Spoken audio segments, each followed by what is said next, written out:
On démarre avec les Jeux africains qui débuteront cette semaine à Brazzaville et déjà une première polémique.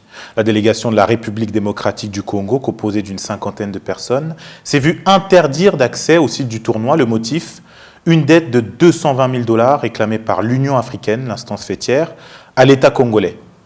Cet incident risque de refroidir encore plus les relations entre les deux pays. En avril 2014, Brazzaville avait lancé l'opération Bataille à Bakolo, provoquant l'exode de milliers de Kinois vers la République démocratique du Congo. On reste en RDC avec une décision surprenante. Le film mettant en scène le célèbre docteur Mukwege a été interdit de projection dans la capitale congolaise. Selon le ministre de la Communication Lambert Mende, il contiendrait des attaques injustifiées contre l'armée régulière congolaise. Le docteur Mukwege, mondialement connu pour son combat contre le viol des femmes à l'est du pays, est le personnage principal du dernier long métrage de Thierry Michel et Colette Breckman. Un œil maintenant sur la Guinée qui, comme de nombreux pays africains, entame la dernière ligne droite avant les présidentielles. Ce mardi, la Cour constitutionnelle a officiellement clos le dépôt des candidatures. En face du président sortant, 8 candidats dont des têtes bien connues, tels que Elou Dalen Diallo, candidat de l'UFDG. Mais aussi une surprise, la présence d'une femme dans ce scrutin, Marie-Madeleine Dioubaté, qui n'est autre que la fille de l'opposante légendaire Sékou Touré. Elle a déposé sa candidature ce 1er septembre. La présidente du Parti écologiste entend proposer un programme sur l'agriculture, la lutte contre la pauvreté et le sous-développement. Ces élections auront lieu le 11 octobre. Ce mardi 1er septembre se tenait la cérémonie d'investiture du nouveau président de la Banque africaine de développement. Le docteur Akinwumi a officiellement pris ses fonctions devant le président ivoirien Alassane Ouattara. Il prendra la tête de la BAD en succession de Donald Karaboureka. Il était jusqu'à présent ministre de l'Agriculture dans son pays, le Nigeria. Économie toujours, et lorsque la Chine éternue, l'Afrique du Sud s'enrhume. Au deuxième trimestre 2015, le PIB sud-africain a connu un recul de 1,3%. Et bien que ces chiffres étaient prévisibles, la situation demeure tout de même inquiétante.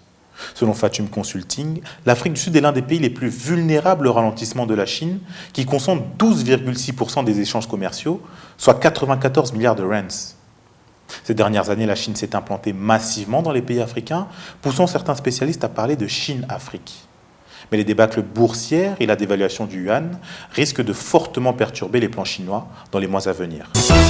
Afrique du Sud toujours et son président Jacob Zuma dans la tourmente. Il échappe à une tentative de destitution avancée par le parti de l'opposition, le DA, qui lui reproche d'avoir enfreint à la Constitution. 2 mois auparavant, le président sud-africain avait laissé le président soudanais Omar el-Béchir quitter le territoire après un sommet africain à Johannesburg, alors que celui-ci était recherché pour crimes de guerre par la Cour pénale internationale. La motion a finalement été refusée, 211 voix ont voté contre et 100 étaient pour.